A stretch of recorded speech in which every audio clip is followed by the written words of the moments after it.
son Liam, and let's see, I'm gonna ask him a question. Liam, ¿quiere leche? No.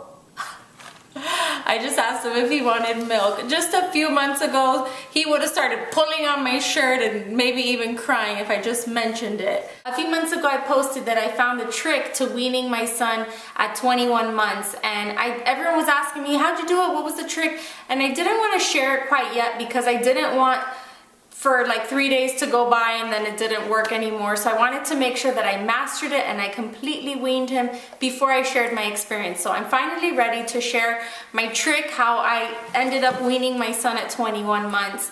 My goal was to go to 24 months. 2 years old was like what I really wanted to do, but they say that when you start resenting it and it's no longer a beautiful bonding experience, it's time to stop. And I definitely was feeling that.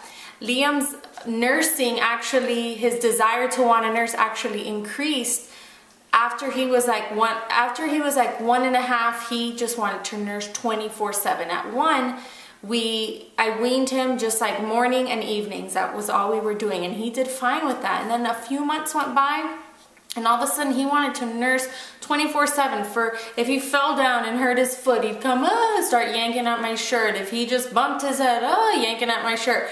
So it was like constant. And then the worst part, it was being out in public and him like pulling on my shirt. And so it was just becoming an annoyance, a bother, and it was never enough. If I let him nurse for 30 minutes, he wanted more and more and more. And I knew he wasn't hungry, so it was just really time to stop. So when I finally decided that it was time to stop, it was actually very hard for me emotionally. It was like I was crying for the first like few days when I finally decided that I was serious about doing this. And it was just like kind of like just sad that journey had come to an end. And I was like writing in my journal just about how I felt, because it was really sad. I was just very emotional about it, but I knew that it was time. And so one day what I did was, he had just finished nursing and I was just done. I was trying to write an email. He nursed for a long time. He didn't understand that it was time to stop. So I ran downstairs and I put some Band-Aids right on my and I didn't say anything. I went back upstairs and he went to reach for my shirt and he saw the Band-Aids and he just went, no, started crying and crying. But then all of a sudden he just was like, ooh, ouchie, mommy, ouchie.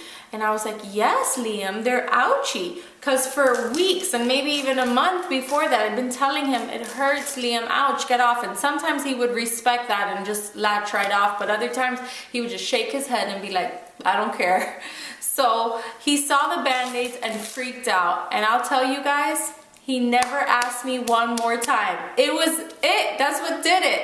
The Band-Aids. So I recommend buying some generic Band-Aids. You don't want to get like Dora the Explorer or like, you know, or just the regular. I say the kid generic Band-Aids because it's still something fun that they can associate. He would see little characters on the Band-Aids and he would say, ooh, ouchie, boy, girl. And he would just see. So it kind of was something that he thought was amusing.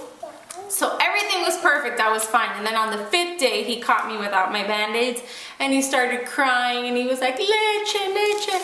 So all I did was I quickly went back, put on my Band-Aids, and then he was like, oh, ouchie. He understood it. So they do understand, hopefully, I think at that age, he knows that a Band-Aid equals ouch. So he was able to understand that and it worked for us.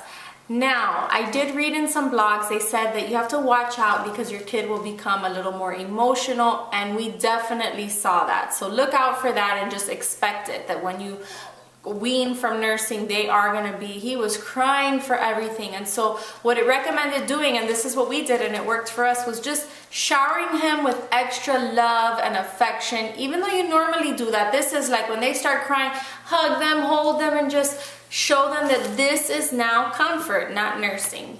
So just a little side note. How to handle the engorgement.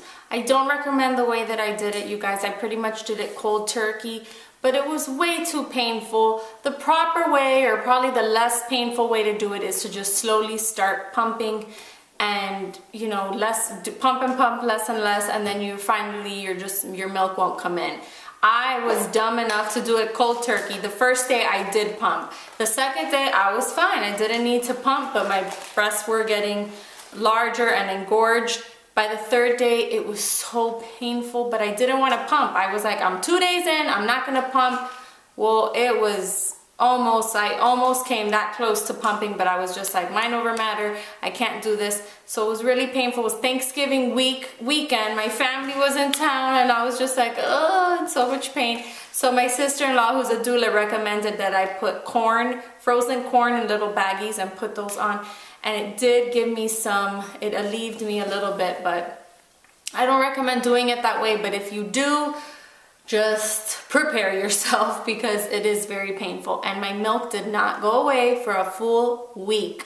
So it was kind of like unnecessary pain, but that's how desperate I was to just stop. So one thing I'm still kind of struggling with is how to put him to bed. It is the million-dollar question. When you used to nurse them to sleep, how do you do it now? What I've been doing is we just get into bedtime mode, we take a hot bath, read some books, and then I put a movie on. But lately it's been going 30, 40 minutes. He's still not tired, so I have to take it away. He starts crying. So I want to know what you guys did when you finally weaned and completely, your child was done breastfeeding. How did you transition to putting them to bed?